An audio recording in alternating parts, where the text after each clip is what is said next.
Welcome to Touched and Empowered, a show created to empower individuals to value their lives by hosting think tank discussions that will inspire positive action. Touched and Empowered with Katie and Ace starts now. So fun thing for me, accepting myself for who I am. One of the biggest requirements in dating for me is you have to beat me at a video game. Like, to be like, and it's not hard. It's not hard. It's not hard to beat me in a video game. But if you can't, I actually have a hard time respecting you as a partner. I'll respect you as a human being. I'll respect you in whatever you'd like to do with your life. But if you can't, but as somebody to be in a relationship with, I'm like,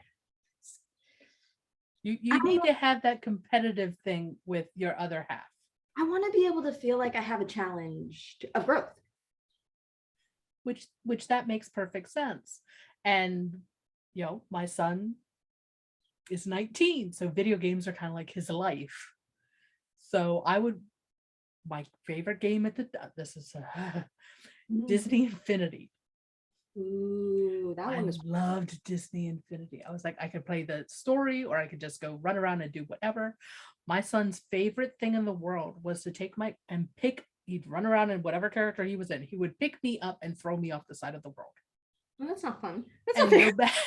No matter where, I'd spawn on the other side of the other side of the landscape, and he would run over and get me and just pick me. It's like it took me forever until I could get a character that had wings. So when he threw me off, I actually had half a chance of surviving.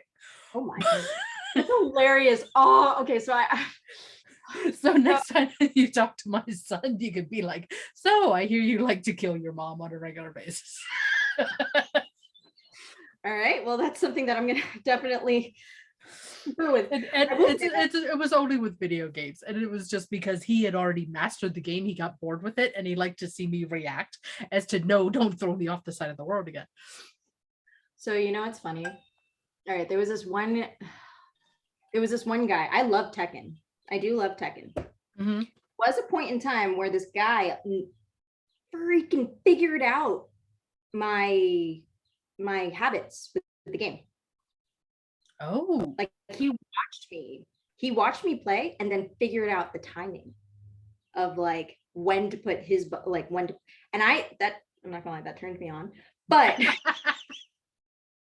I was like, oh, you got me. Fuck. Oh, I gotta practice this on my own before I come back to you.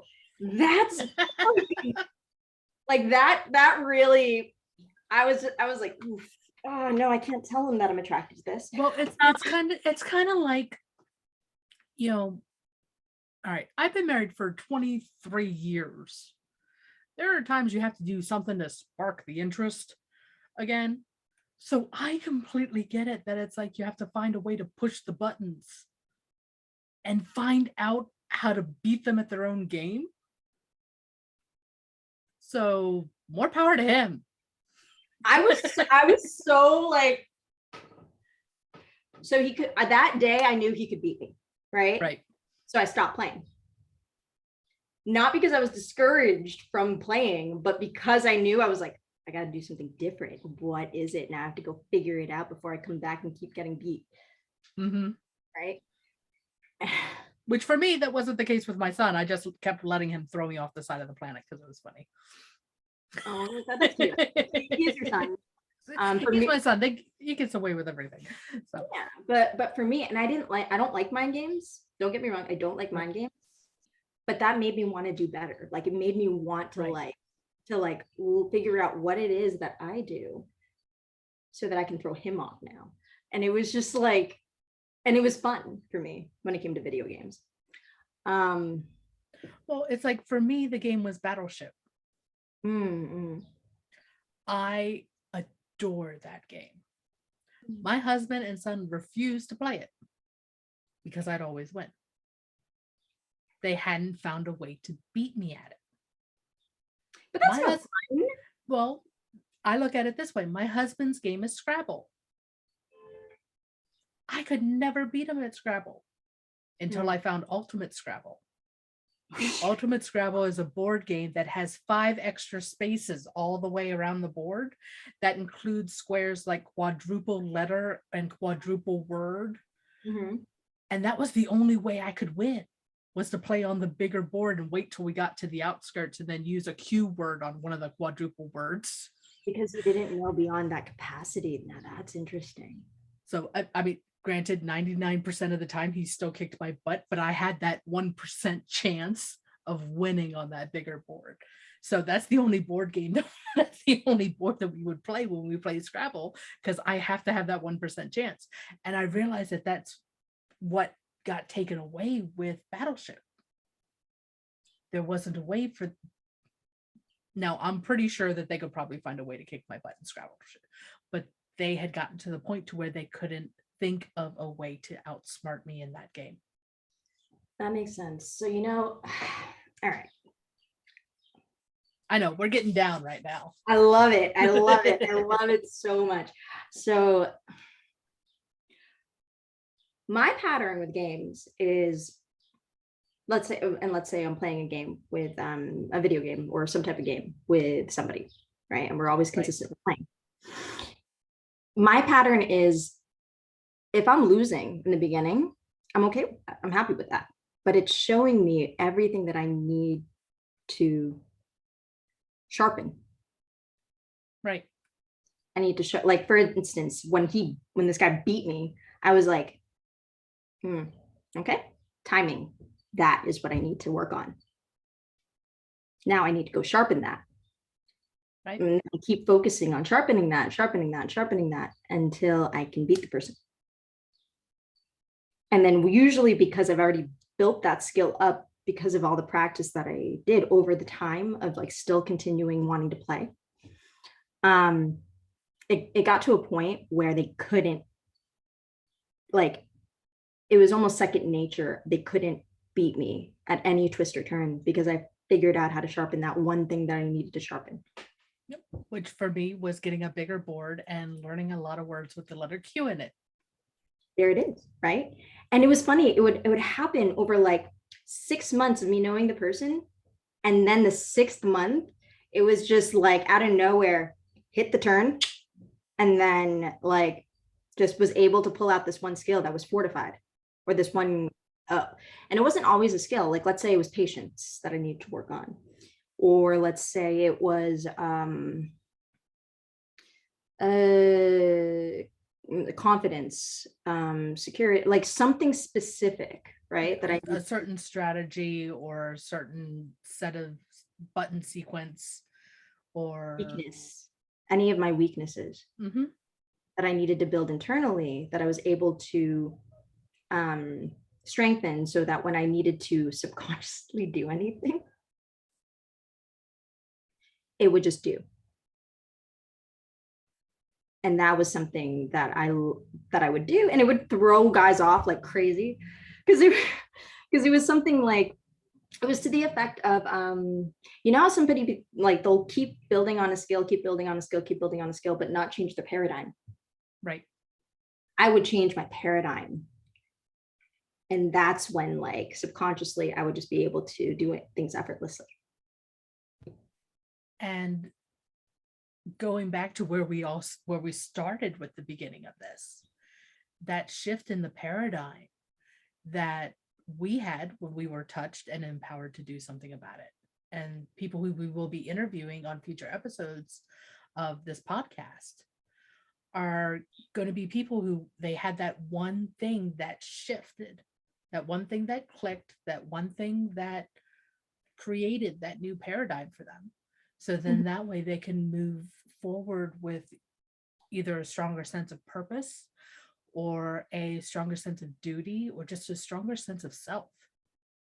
Yeah. And I think the stronger sense of self is actually so crucial in even fulfilling that mission. Don't get me wrong, that mission is a part of you, right? Right. So understanding that mission is a part of you, so is your sense of self. Go ahead. Yeah. And just like we have similar missions when it comes to bringing awareness to suicide and bringing an end to that. But we also have different missions as well. Yes. We have aligned missions. That's everyone has a lot of different missions, and just being open and understanding and being able to choose whether or not you're empowered by something is one of the things I think we're going to have lots of fun exploring on this show. I already have a few people, like, so Jill Lublin, I think we've discussed, right? She sings to this podcast wonderfully. Another person that I'm guaranteeing is John Tallarico. That'll be a good one. He is phenomenal. He's a wonderful human being. He is my results coach. I also think, like, so most of my inner and close circle that I absolutely feel really connected to, they've all gone through some type of adversity, regardless if they seem privileged or not, right? Well, I want people to understand that privilege doesn't necessarily mean that you haven't gone through your struggles or your adversities. Absolutely. It's just a different type of struggle and adversity. Exactly. And sometimes it's not. It just seems that way. True. Right. So, like, I want people to feel safe coming into this podcast, knowing that whatever you're struggling with, it's okay. The sense of being able to feel empowered through any of those struggles that you can relate to. Doesn't matter if you're from a specific tax bracket or like a specific demographic. I really believe that when you're human, you're human. Okay. Yep. And we all go through those struggles, regardless of where, who, when we came from. We've all gone through heartbreak. Yes. We've all gone through certain pains. Some of us have gone through financial struggles. Some of us have gone through major financial struggles where you completely went from $3 million to $50, like that type of thing. That happens. And then there are times $50 seems like a lot of money too. So, on all ends of every single spectrum, because everything is a spectrum. There is no pure black. There is no pure white. It's a blend of everything in between. And I think that between the people that you're interviewing, the people that I will be interviewing, and the in-between rants of Katie that I'm going to do, where I'm going to be answering questions that are submitted to us, because I'm going to set up a Q&A page. I would love that. And I actually want to hear those. I really want to hear feedback from people. I want to understand where they're at, what they're feeling. Don't get me wrong. Disrespect isn't something that I want. I would love respect. I would love pure questions, pure curiosity. And I would love to see how we can help you break through too. Like, those are the types of questions we want to hear. And if there's somebody that you think that we need to interview, drop us their name. Drop us their, handle on Instagram or one of these other social media platforms. Let us know who you want us to interview, and we'll look into that too. No guarantees, because we might not be able to reach them, but we're more than I'm happy to reach out to anybody. Give me a challenge. Ooh. I'm up for it. I'm laying it down. Well, you heard that, ladies and gentlemen. Wow. And anyone in between. We are in those gender neutral times. Yes. All flavors are welcome here. As many flavors as that unicorn right there. Absolutely. Oh yeah, I love this. This is like one of those, it takes a lot to build up to a point where you feel like you can speak freely, right? Right. And I'm so happy that we've created this podcast to do that. Well, I'm going to share my 3 rules, which I share these in the next episode. So if you hear it again, you're going to hear it again. Awesome. But the 3 rules that I now choose to live by is I will speak my truth without fear.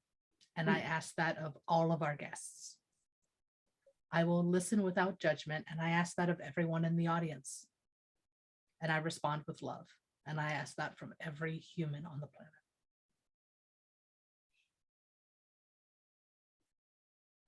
So 3. That was 3. Speak your truth without fear. Okay. Listen without judgment. Ah, And there's respond with love. beautiful. I will follow those rules. Oh, honey, you embody those rules. I don't have to worry about I appreciate it. Oh, yes, I love that. I think so. Interestingly enough, there's a skill that I definitely still need to work on. And I want to, with this podcast, be able to brush that and Okay. continue to polish that. So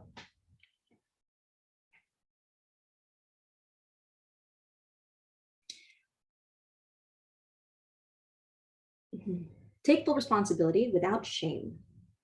No blame. Ooh, rule number 4. Yes, it's so important. Like if you feel like you've done something and you feel like there's no turning back, that's not correct. That's a delusion. I honestly believe if you understood, you own it, and you figure out what it is that you've done, that's your opportunity to shift whatever you're doing, create what you need to create, and then become a better person that you've always desired to be instead of being that victim, right, Katie? Right. Sometimes we feel powerless to our own tendencies, and that you know what usually blocks that type of shift or change? What's that? Guilt or shame. Guilt and shame are very powerful. Yes, but it's not as powerful as being able to like freely shift and change when you can, understanding the wisdom and the healing and the empowerment of understanding that you aren't worth. It's the power. It's the power of saying, I used to believe. Exactly. And saying, now I've decided, and go forward from there. Exactly. Believing that that's your power, that's always been your power. It's just vocalizing it can be difficult. And you and I both understand that. 100%. I think another thing that I've been coming up across, so gaslighting. Right? That's been coming up a lot in relative media and whatnot. It's become like a trending word. People are saying, you're gaslighting me. This is gaslight. And I'm just like, okay, so gaslighting is a specific type of device to confuse somebody of their own volition, to try and knock them off their certainty, right? Right. Of what they believe. I don't believe in that here. When it comes to that type of divisiveness for a sense of control, right? That doesn't fly. No. If you believe a specific thing, if you feel like I believe I am this, I feel this, if you say these types of phrases, that is true. There's nothing we can do about that. We can't control that as much as people try to. Right. But that is true. That is how you can accept yourself for who you are and how we can accept you for who you are. Now, if it's something you don't like, you have the power to change it. Like I am blank, as in any negative word that could possibly enter that sphere of lazy, want to be busy, can't solve my problem, all of that, right? That type of verbiage and that type of thinking, when you say it, it's true. But you get to decide if it's going to be, I am powerful or I am a victim. That is on your choice. For us, we believe I am powerful. I am able to do and change what I need to change, because we've seen it in the people that we're going to interview, and we've also seen it in each other. Therefore, the belief of I am powerful enough to do what I need to do, right? And the power to realize that, yes, we are this way, but those negative beliefs, limiting beliefs, still sometimes pop up for us. They do. Yes. And so you will catch me saying, oh, I used to believe, but now I've decided. Because that is my flip to go from being limited to being empowered. There you go. And you see that, ladies and gentlemen, that is, I wish more people understood that, but I also believe we haven't been teaching people that type of dialogue. And that's actually a really nice toss over to Katie to explain the Teen Suicide Prevention Society. Could you give us a little bit of a breakdown of what contributions towards the Teen Suicide Prevention Society will do out in society? Right this moment, we have completed the certification process for our Advocates for Living. The Advocates for Living certification program teaches someone how to present the talk that saves lives, the talk to stop negative thinking, the talk to stop self-sabotage, and the talk to stop bullying. And with these talks, the advocates can then go into businesses, they can go into schools, they can go into community centers and do a presentation demonstrating these talks. And all of these talks have the same kind of neuroscience built into them, like my sentence as to I used to believe and now I've decided. That will help people realize that they do have control over the negative thinking and the emotions that they have, whether it being a flip from words or whether it being a flip through something like muscle memory and creating a personal pause button. So right now, the funding that we are raising is to create scholarships. I would absolutely love to see an Advocate for Living in every school in the United States. And then beyond, I want to have an advocate in every school all over the world eventually. Right now, aiming for the US, because there's so much going on. And one of the things that we found when we were studying how the teenage brain really works is the section of the brain that does the logical decision making, the prefrontal cortex, isn't fully developed until like the age of 25. Yes. So we're asking kids and teenagers to make adult decisions before their brain is fully capable of making them. That's doesn't quite make sense to my brain. Yep. Pioneering across the US. Yeah. So that's why, providing these talks and providing these tools into the hands, especially in kids, it gives them the emotional intelligence and the social intelligence, the social interaction, to where they can start to build what we were talking about before with discernment. So then that way they know that they can I can take a second and pause and realize that there's more than one option. I love that. And I 100% support it. Yay! Here. There are ways to donate. You can also see it on my page as well. What I do want to share is I've actually seen something like this in action.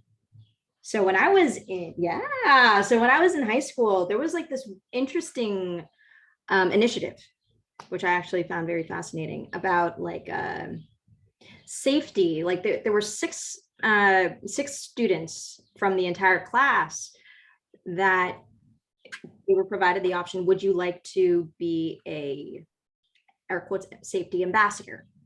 Okay. And the deal was they got to skip school for a day because they had to go to this conference out in I think it was for New Jersey, out in New Brunswick, New Jersey. And they taught you this presentation, and then they gave you the tools for the presentation. And then you went to the, you would be excused for school 2 more days of that, I think half of the year before the holidays. And then, the same situation the next second half of the year. You would go to these elementary schools and teach safety to these kids. Yeah. And right. So the big pull for me was like, I get to skip school. Absolutely. And that's the first thing. that comes off our brains at that time.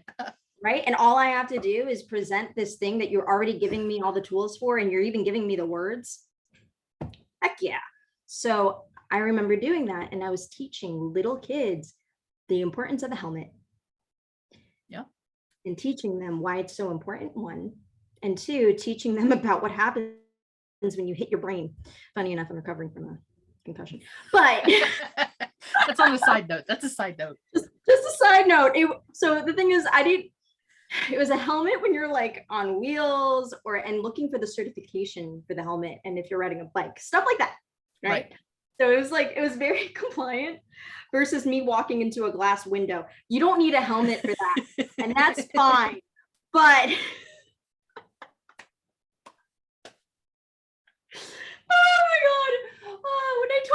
When I told Katie this, by the way, just, side note, we're going to talk about this for a quick second. I did walk into a glass window. And the first thing I remember thinking was, wow, I am truly this funny klutz sometimes. And it's okay.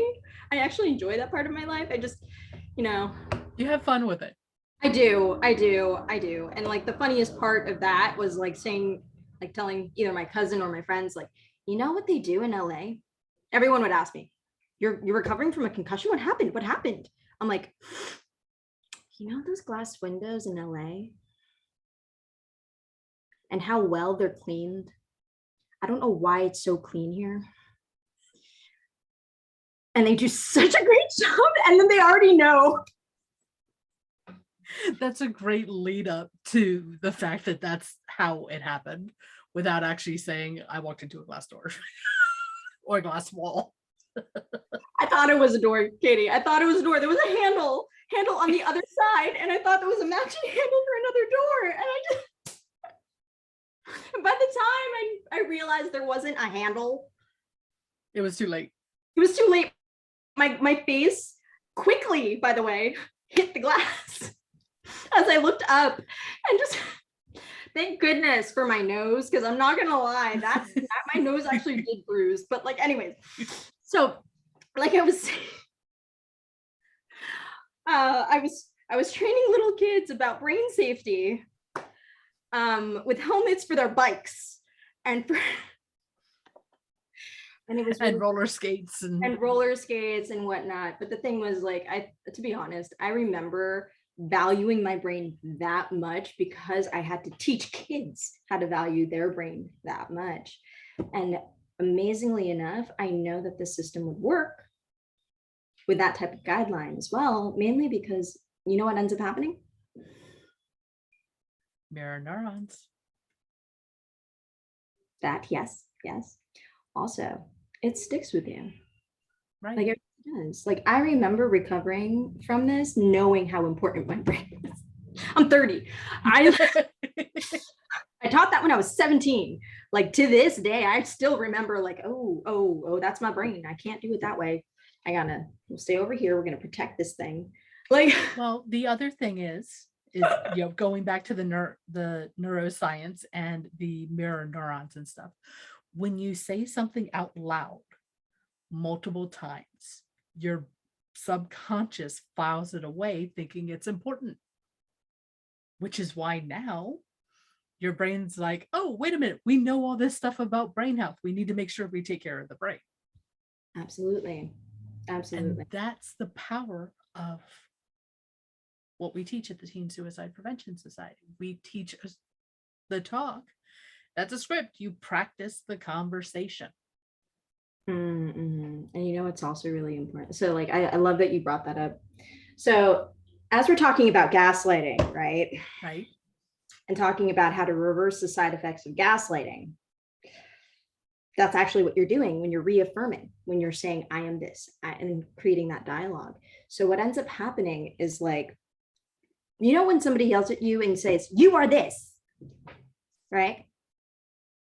Usually your brain will actually pick that up on a subconscious level and believe it.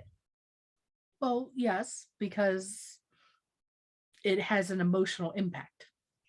Exactly.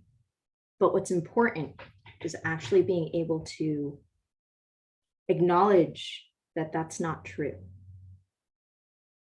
That's not always true. if somebody says that to you, the best way to reverse the effects of that gaslighting is actually to say out loud, I am this, I am this, I am this, I am not that. And say it, I am this, I am this, I am this. Like somebody today yelled at me and was like, you are drama. And I kind of thought about it. I was like, this sounds like a projection.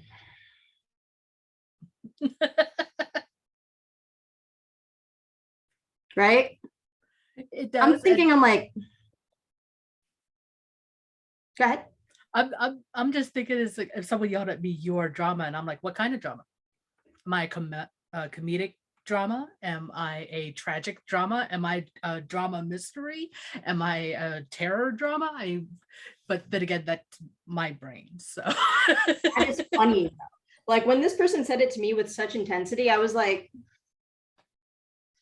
no, I am not. And I was trying to understand why they would. Interesting. But yeah, no, it's true, right? Yeah, it is. And it's all about that, realizing that the power of the emotion attached to words is the power as to whether or not it sticks in your brain.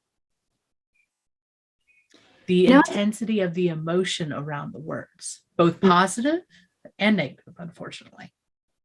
Yeah. You know, like, go ahead. I was going to say, and sometimes like the dialogue of somebody saying, look, I'm sorry you feel that way, right? If you can say that to somebody, I don't even know exactly what the impact of that could be, but it takes you away from the fact that somebody is trying to shed blame onto you.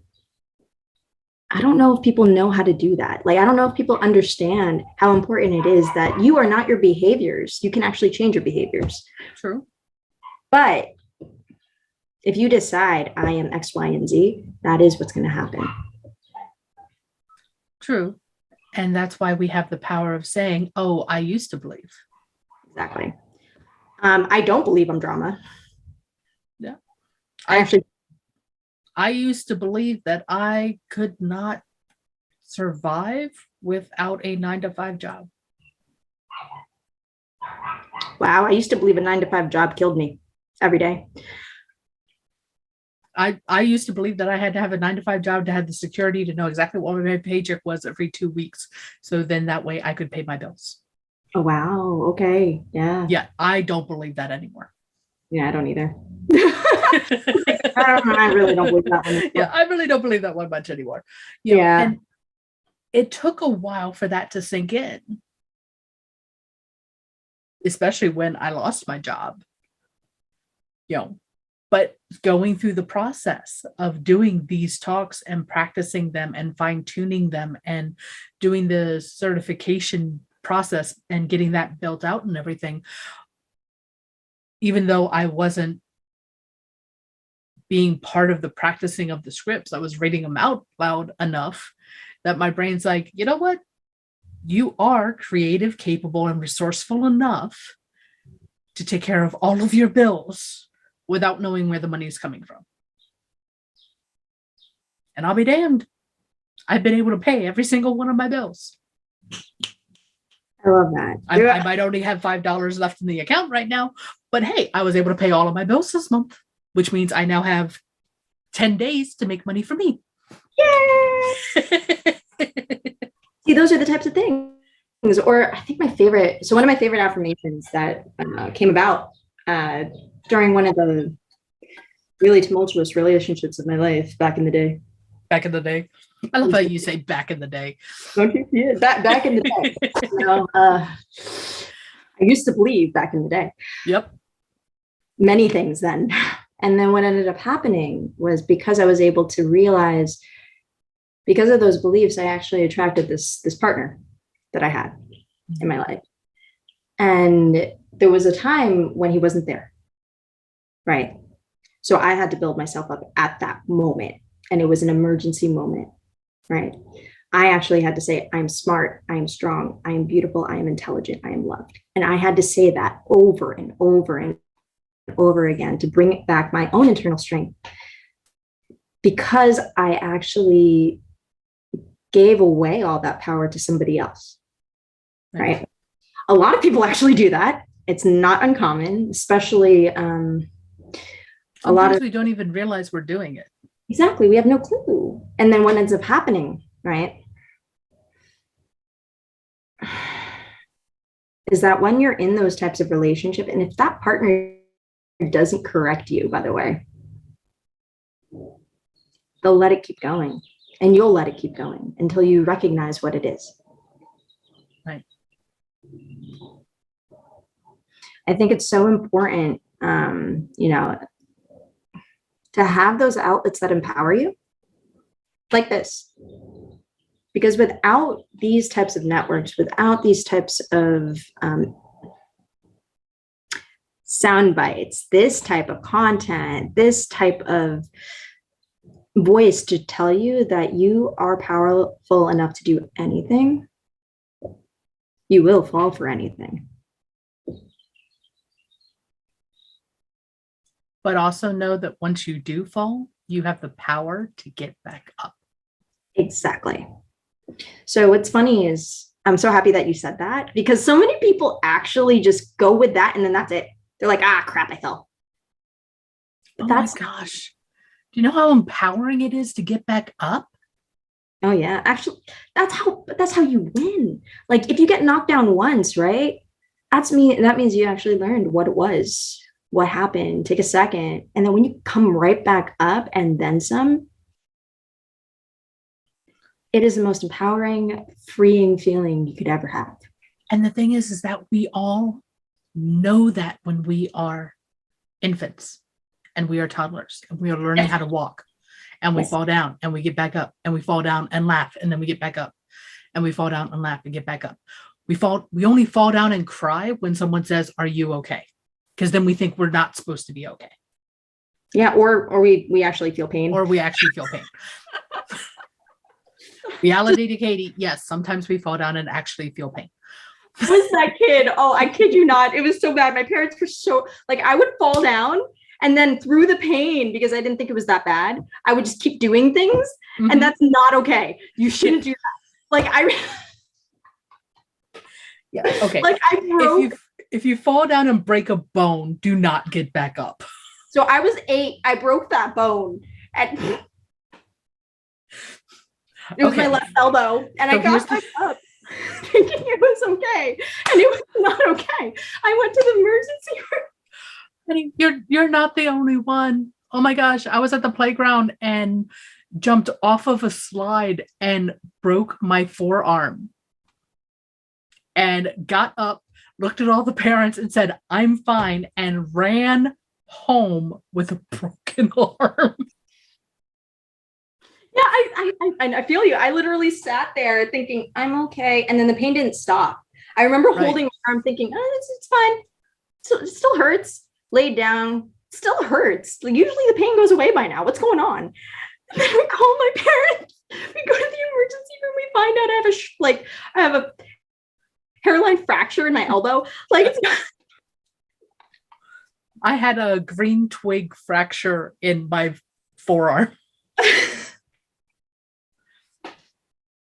But lesson learned.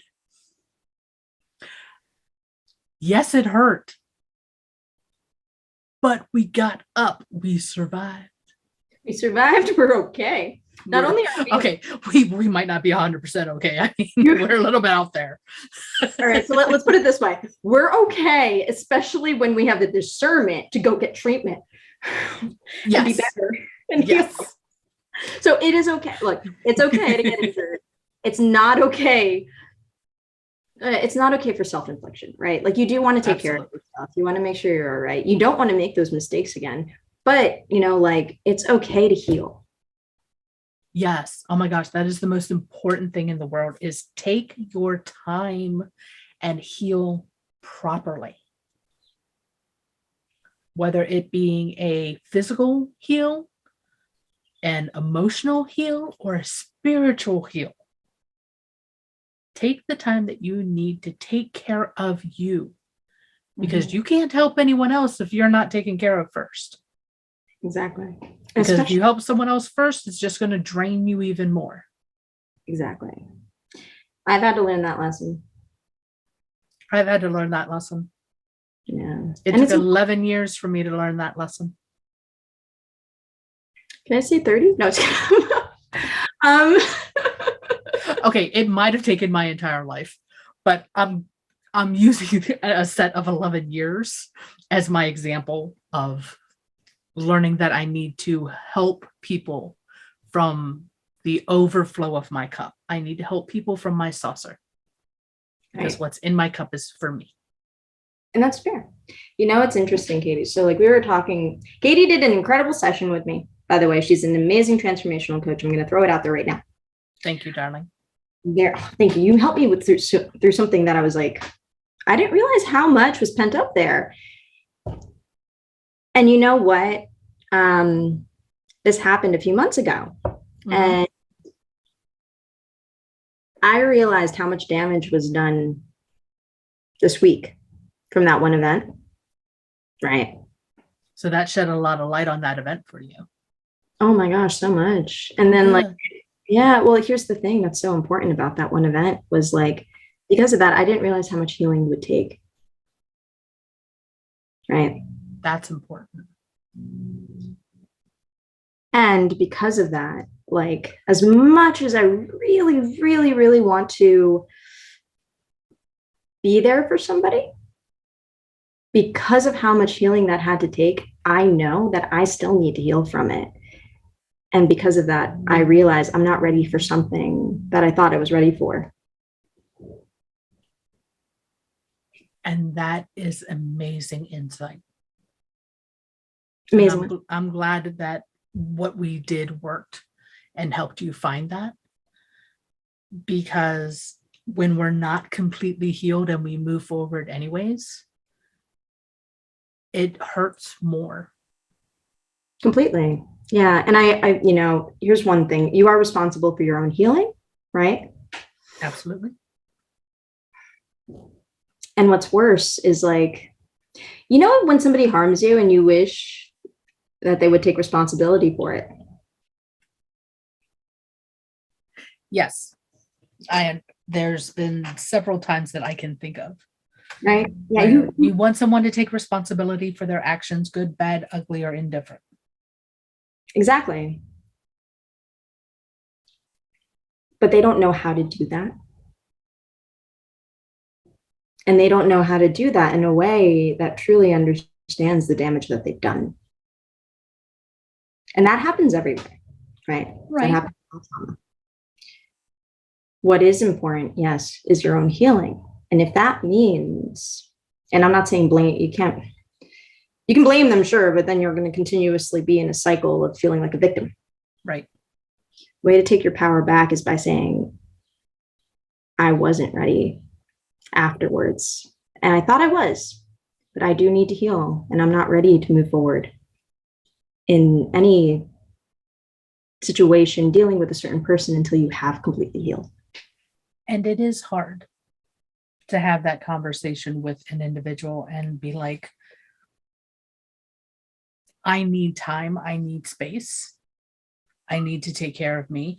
And unfortunately, movies have done the whole, it's not you, it's me, I need to take time for myself. You know, they poke fun at people using those statements to actually take care of themselves as a bad breakup line.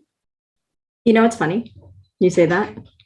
I know that you're on a thought. May I? Go ahead. Okay. In any relationship, if any person in that relationship needs to break up, or if both of you need to break up, whichever, it's always both of you. That is truth, even if people don't want to admit it. But understand that it is okay to do that, and it hurts. I know of several relationships, and I'll use one that I've shared before. And my mom knows that I shared this story. When I was 18, I walked away from my family. I walked away from my mom. I walked away from both my sisters. I walked away from my stepfather. I literally went across the country and stayed in San Francisco for about 5 or 6 months with my aunt. And then when I moved back to the East Coast, I moved in with my now husband, Brian, and completely disowned my family for 3 years.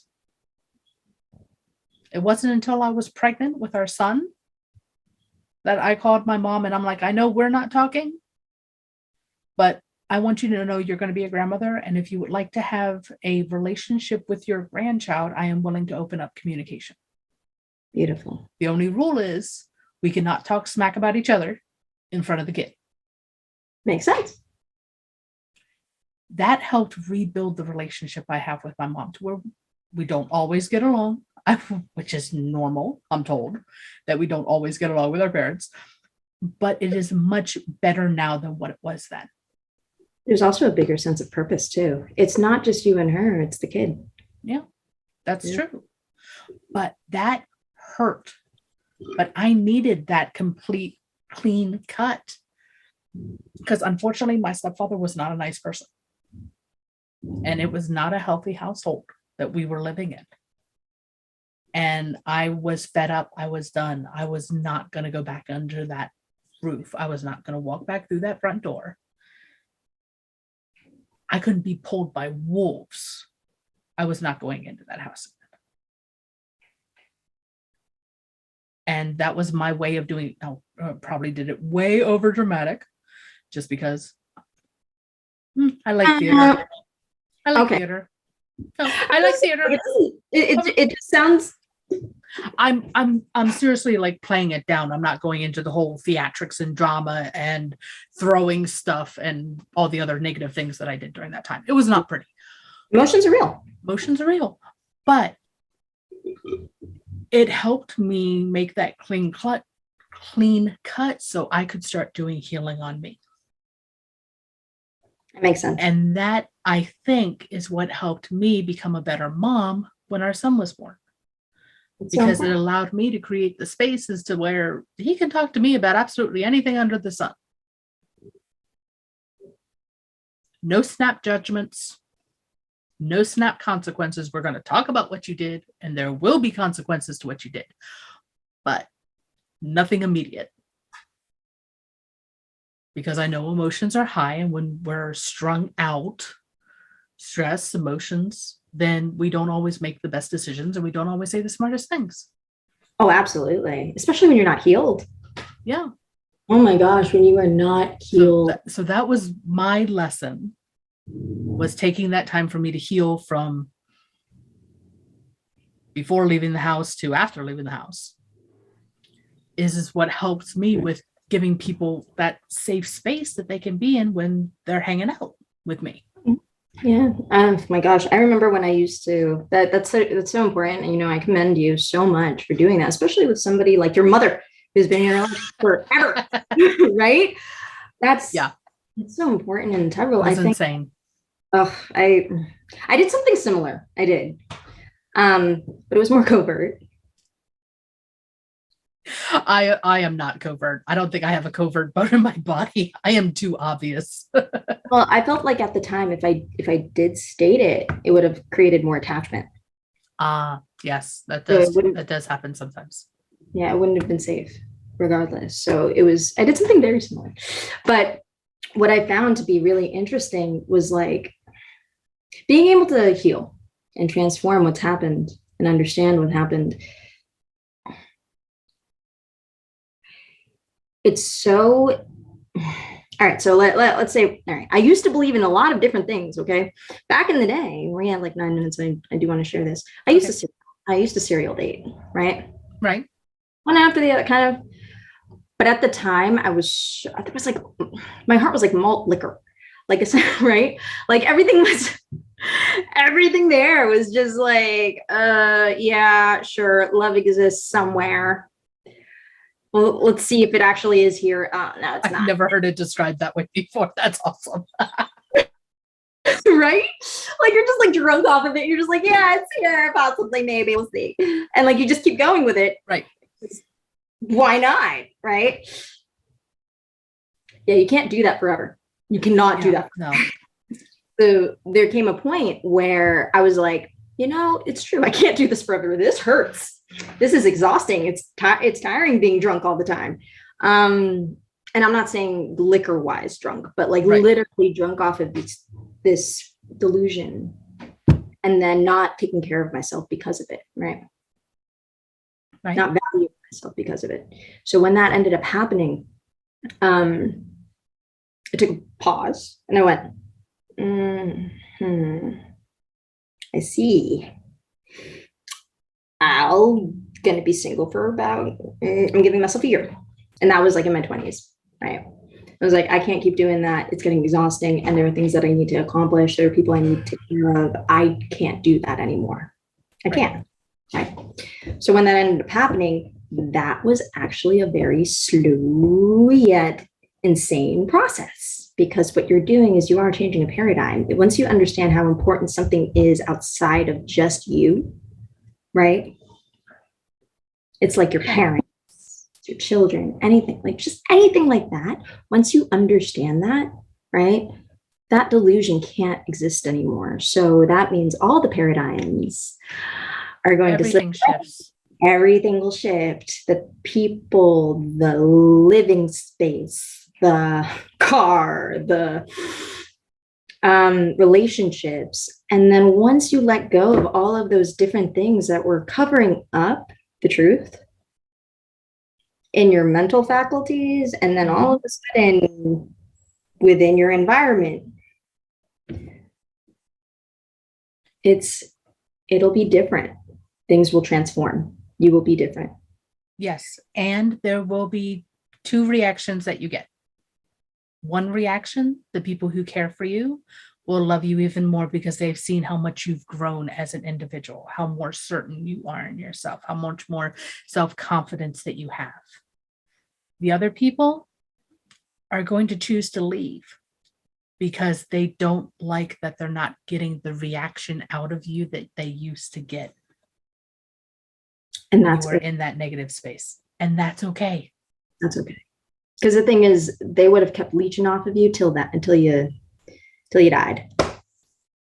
And that's okay. And whether you choose to just let them go and you never think of them again, or whether you choose to occasionally reach out to them on social media, whether or not they respond, just realize that you don't have to be attached to whatever the result is. Exactly. Actually, a very good portion of that is not only don't be attached to that result, go back to that vision for your life. Go back to what you truly wanted to be, how you truly wanted to feel. Feel all of that, see all of that, be around the circle that cares about you. Yeah. Because that's how you're going to up level out of the old. And like all of this, my favorite quote from the Lotus Sutra is, all is changeable. Nothing is constant. This is the law of birth and death.